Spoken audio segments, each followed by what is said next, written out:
Assalamualaikum warahmatullahi wabarakatuh. Di video kali ini kita akan belajar tentang kelarutan dan hasil kali kelarutan. Ada beberapa submateri yang akan kita bahas. Langsung aja kita bahas yang pertama tentang kelarutan. Kalian pernah kan bikin teh manis? Buat yang suka manis-manis, mungkin gulanya biasa 3-4 sendok teh. Atau kalau yang kurang suka, kira-kira 2 sendok teh. Berapapun gulanya, ya terserah kalian aja. Tapi, pernah nggak kalian bikin teh manis, saking kebanyakan pakai gula, jadi gulanya nggak larut. Masih ada di dasar gelas. Nah, itu berarti ada batas maksimum supaya gula bisa larut dalam air teh. Dalam kimia, batas maksimum itu disebut sebagai kelarutan. Jadi, kelarutan atau solubility adalah batas maksimum suatu zat terlarut atau solut agar dapat larut dalam sejumlah zat pelarut atau disebut juga solvent. Ingat ya, batas maksimum. Nah, karena ada batas maksimum ini, maka muncul 3 kondisi. Yang pertama, saat batas maksimumnya belum terlewati, atau saat suatu larutan masih dapat melarutkan zat terlarutnya, maka larutan seperti ini disebut sebagai larutan tak jenuh atau larutan belum jenuh. Yang kedua, saat berada di batas maksimumnya, atau saat suatu larutan dengan jumlah zat terlarut yang telah mencapai maksimum, maka larutan tersebut disebut sebagai larutan jenuh.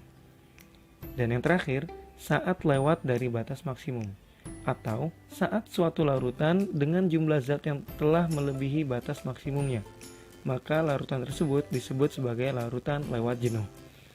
Paham ya sampai sini? Nah, besarnya nilai kelarutan ini dipengaruhi oleh banyak faktor. Tapi kalau dikerucutkan sih cuma ada 3 faktor. Yang pertama sifat zat terlarut dan zat pelarut. Ada satu istilah yang sering dipakai buat ngejelasin faktor ini, yaitu like dissolve like, yang berarti suatu pelarut akan melarutkan zat terlarut yang sifatnya mirip. Sifat yang dimaksud ini adalah sifat polar dan nonpolar dari molekulnya.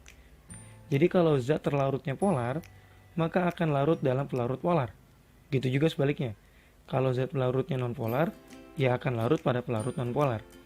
Contoh gampangnya deh, air itu polar, garam juga polar. Jadi garam bisa larut dalam air.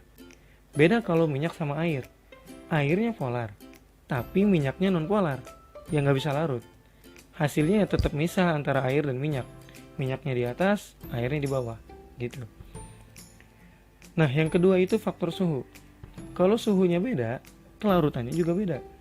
Coba aja bandingin jumlah maksimum gula yang bisa larut di air dingin dan air panas. Pasti air panas bisa ngelarutin gula lebih banyak. Jadi kesimpulannya, secara umum, kelarutan akan bertambah seiring dengan peningkatan suhu. Walaupun ada beberapa zat yang justru lebih banyak larut dalam air dingin, seperti kalium sulfat dan metil selulusa. Satu lagi yaitu pengadukan. Gampang aja. Bikin teh manis pakai gula pasir, mana yang lebih cepat larut gulanya? Yang diaduk atau yang dilatin doang? Pasti yang diaduk kan? Sebetulnya pengadukan ini nggak mengubah nilai kelarutan sama sekali. Fungsinya pengadukan ini cuma mempercepat waktu pelarutan aja.